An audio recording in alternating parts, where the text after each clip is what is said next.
அனைவருக்கும் வணக்கம். சிம்ம ராசிக்கு சனி பெயர்ச்சி பலன்கள் எப்படி இருக்கும்? சிம்ம ராசிக்கு 8ஆம் இடத்துக்கு சனி வரார். 8ஆம் இடத்துக்கு சிம்ம ராசிக்கு சனி வர்றதுங்கிறது நல்லாயிருக்கும். குடும்ப வாழ்க்கையில ஒற்றுமை நல்லாயிருக்கும். கணவன் மனைவிக்குள்ள குடும்ப ஒற்றுமை நல்லாயிருக்கும்.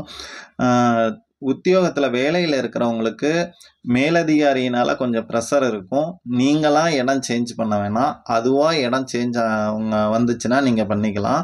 நீங்களா இப்ப இருக்கிற வேலையில அப்படியே இருந்துக்கங்க. சேஞ்ச் பண்ண வேணாம்.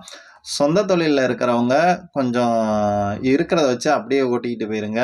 புதுசா எதுவும் இன்வெஸ்ட்மென்ட் பண்ணி பெருசுபடுத்த வேணாம். அடுத்த சனி பெயர்ச்சிக்கு அப்புறம் வேணா பெருசு பண்ணிக்கலாம். மத்தபடி சனி 8ஆம் இடத்துக்கு வர்றதுனால, அங்க எந்த பாவகிரகங்கள் இல்லாம இருக்கிறது நல்லது.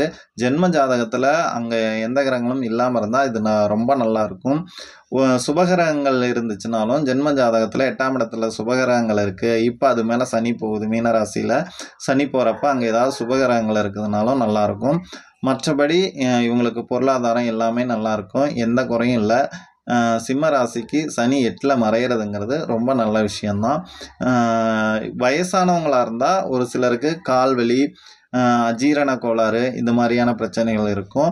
கொஞ்சம் ரொம்ப வயசானவங்களா இருந்தா கொஞ்சம் கூடுதலா இருக்கும் அப்படிங்கிற மாதிரியான அமைப்பு தானே தவிர, மற்றபடி இது சிம்ம ராசிக்கு இந்த சனி பெயர்ச்சி பலன்கள் நல்லாயிருக்கும். எந்த பிரச்சனையும் இருக்காது. அனைவருக்கும் நன்றி.